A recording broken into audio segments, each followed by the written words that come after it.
Assalamualaikum warahmatullahi wabarakatuh. Bertemu lagi di Destiawan Z2 bersama saya Undang Setiawan di Yuk Belajar IPA. Video kali ini kita akan membahas sistem organisasi kehidupan makhluk hidup IPA kelas 7 semester 2. Tujuan pembelajaran: menjelaskan sistem organisasi kehidupan, menjelaskan struktur dan fungsi sel, menjelaskan perbedaan sel hewan dan sel tumbuhan, menjelaskan beberapa jaringan dan fungsinya, menjelaskan beberapa organ dan fungsinya, dan menjelaskan sistem organ dan organisme. Struktur organisasi kehidupan. Apakah di kelasmu ada struktur organisasi? Apakah kamu terlibat dalam organisasi tersebut? Jika diperhatikan, kamu merupakan bagian dari kelas. Kelas kamu juga merupakan bagian dari kelas 7. Kelas 7 merupakan bagian dari sekolahmu. Sekolahmu termasuk sekolah yang ada di kecamatan dan seterusnya. Artinya, kamu merupakan unit terkecil dari sebuah organisasi sekolah. Sekarang, kamu amati tubuhmu. Apakah tubuhmu memiliki unit-unit penyusun? Apa saja unit penyusun tubuh manusia?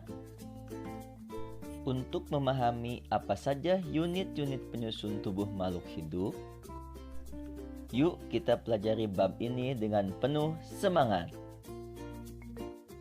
Manusia merupakan salah satu contoh organisme yang tersusun atas sel, jaringan, organ, sistem organ, dan kemudian terakhir menjadi organisme. Sel sebagai unit struktural dan fungsional kehidupan. Teori tentang sel. Istilah sel berasal dari kata cellula, dari bahasa Latin yang berarti ruang kosong. Susunan atau bentuk sel pertama kali dilihat oleh Robert Hooke pada sayatan gabus dengan menggunakan mikroskop sederhana. Sel-selnya terlihat seperti ruangan atau kotak-kotak kosong, seperti kita lihat gambar di samping. Pengertian sel berkembang sejalan dengan ditemukannya mikroskop oleh Antonio van Leeuwenhoek. Berikut ini adalah beberapa ilmuwan yang mengemukakan teori tentang sel. Di antaranya bisa kalian baca di bawah ini.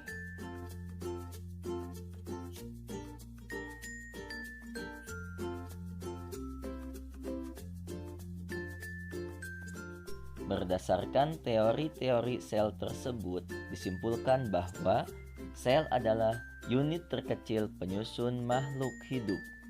Sebagian besar sel berdiameter antara 1 sampai 100 mikrometer, hanya dapat dilihat oleh mikroskop. Perhatikan skala yang dipakai.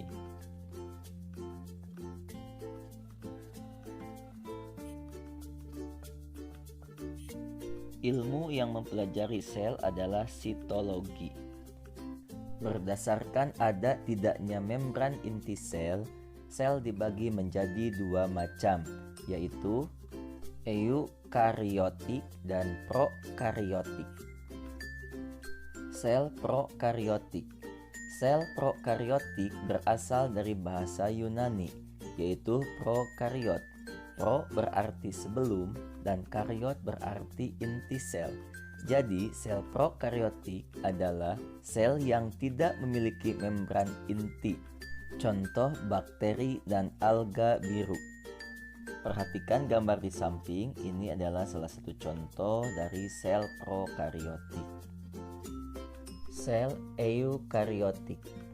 Sel eukariotik berasal dari bahasa Yunani, yaitu eu berarti sejati atau sebenarnya dan kariot artinya inti sel. Jadi sel eukariotik adalah sel yang memiliki membran inti. Contoh protista, jamur, tumbuhan, dan hewan. Berikut ini adalah contoh dari sel eukariotik. Nah, jadi perbedaan antara sel eukariotik dan sel prokariotik adalah bisa dilihat dari ada atau tidaknya membran inti sel. Berdasarkan banyaknya sel yang menyusun tubuh, organisme dibagi menjadi dua macam, yaitu uniseluler dan multiseluler. Organisme uniseluler terdiri atas satu sel. Semua aktivitas hidup dilakukan oleh sel itu sendiri. Contoh bakteri, protozoa, alga. Organisme multiseluler terdiri atas banyak sel. Ada pembagian tugas untuk setiap organ. Aktivitas hidup dilakukan oleh organ tertentu, contoh tumbuhan dan hewan. Sel memiliki beberapa organel sel. Sel tumbuhan. Organel penyusun sel tumbuhan adalah, bisa kalian baca di bawah ini.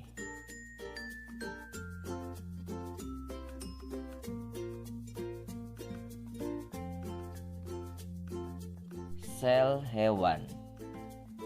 Organel penyusun sel hewan adalah, bisa kalian baca di bawah ini.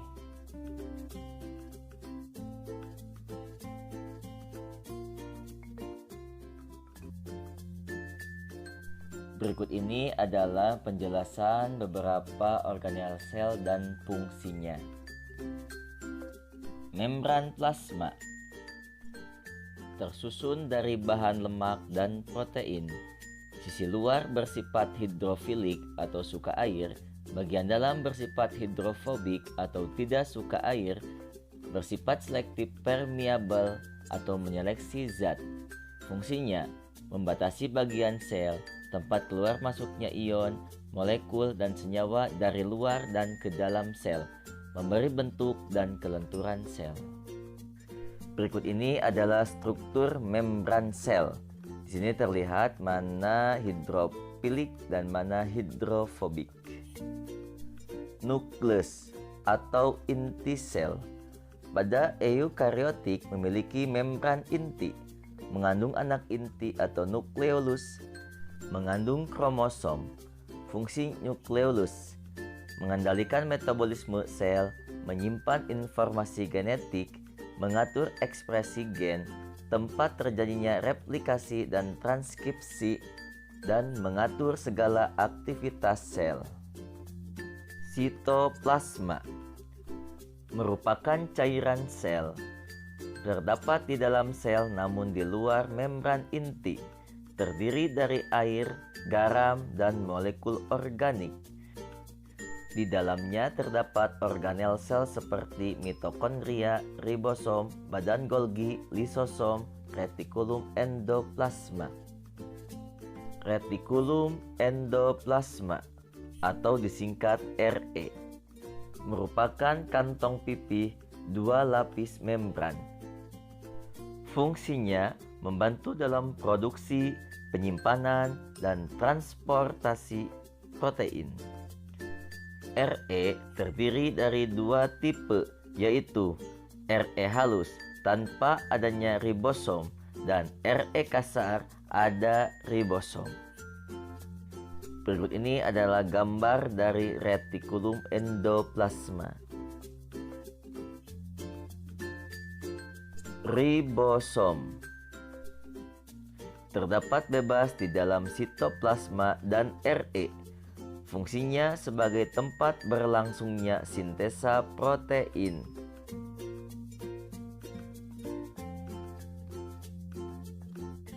Badan Golgi atau aparatus Golgi. Kantong pipih bertumpuk. Fungsinya untuk memproses protein dan molekul lain yang dibawa ke membran sel. Mitokondria. Fungsinya adalah untuk respirasi sel atau sebagai penghasil energi. Setelah kalian belajar organel sel, maka kalian harus bisa membedakan mana sel hewan dan sel tumbuhan. Berikut ini adalah perbedaan sel hewan dan sel tumbuhan. Perhatikan tabel berikut ini.